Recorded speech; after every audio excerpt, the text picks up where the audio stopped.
Hi everyone, Mark Dinglasan here, food security advocate. Today I just wanted to share a little bit about my reflections about the Camden Food Security Collective. This is a coalition of partners that I had the pleasure of meeting several months ago. And what really resonated with me about this coalition, other than the fact that one of the backbone organizations that built the coalition was one of the health hubs for the state, which is incredibly critical to have an organization dedicated to public health as part of your coalition, and especially as a backbone for the coalition. They had a logic model and a theory of change for their coalition and what they could collectively do. And it resonated with me because their theory of change, their graphic for their theory of change, very much mirrored the theory of change for the self-healing communities model, which is something that my work in food security is really grounded in. And I think it's important to document on paper, as Dr. Jenny from our team says, and to really create a visualization of what you're trying to achieve, because coalition building is hard. And just having it down on paper and having a visualization of what you're trying to do provides a rally point for what you want to achieve collectively. And you can come together around that, especially when things get hard in terms of bringing everybody together. If you yourself are leading a food security coalition, a multi-sector coalition that OFSA should know about, then hop on our website, www.NJ.Gov/food security. Click on that contact us link and tell us about your coalition. We'd love to hear from you. Take care now.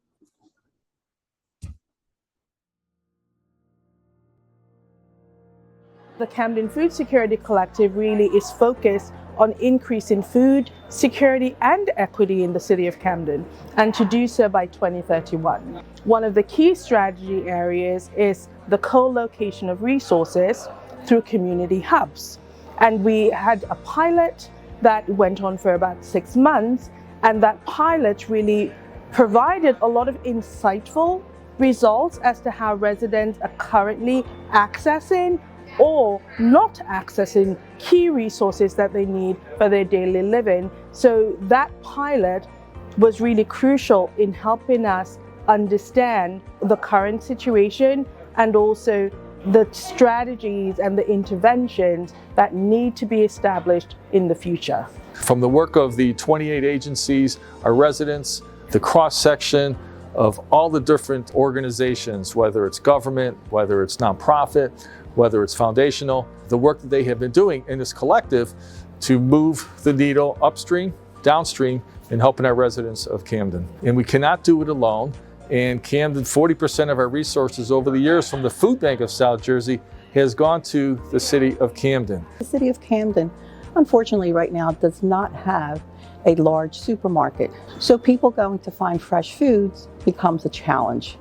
And this challenge we need to overcome by bringing together the stakeholders that we have here today at the meeting to talk about how we can move forward and improve the food insecurities here in Camden County and Camden City. Our hope is that the conversations continue.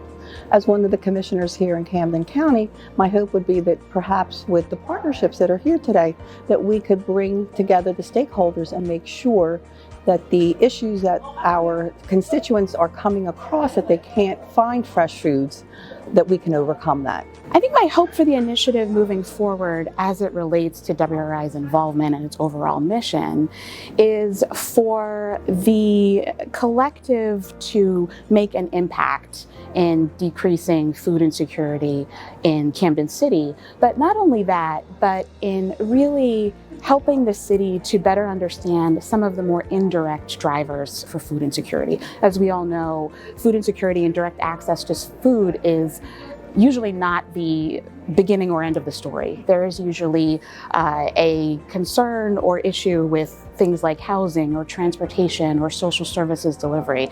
And the great thing about the collective is that it's concerned with food access directly, which is really important, but also with some of those upstream factors like financial security and some of the other ones that I just mentioned that also have an impact on food insecurity. So to be able to provide people with healthy food and to impact some of those, indirect drivers is the key, I think, to ensuring that Camden City is a healthy and thriving place for everyone who calls it home. The ultimate hope is to really make a dent in issues around food security and equity in the city of Camden. These are obviously very deep-rooted, long-standing challenges, but to see so many partners coming together and working across sectors and collaborating, the hope is to really be able to address some of those underlying issues, and hopefully the initiative will grow in terms of partnerships and solutions, but we'll be able to really make a change so that ultimately we hope this kind of work is no longer needed, but really right now it's about getting more partners and more funders at the table to be able to come up with innovative solutions to really make a difference in the city of Camden. I'm involved in the Camden Food Security Collective because as the leader of the PSEG Foundation, one of our key pillars is equity and economic empowerment. So this aligns perfectly with equity for us. We want to reduce the number of people who require assistance from food insecurity. And we want to partner with those organizations who have programs that not only just feed families and feed our neighbors, but also have a data-driven approach to wraparound services to help improve the lives with some of the customers in the communities that we serve. The hope for the initiative is that it expands. We want more people to partner, we want more people to fund, we want more people to volunteer.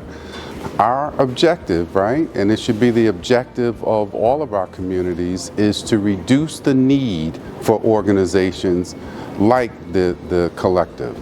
And I'm hoping that by PSEG Foundation being a part of it, it will ignite some other funders to participate as well.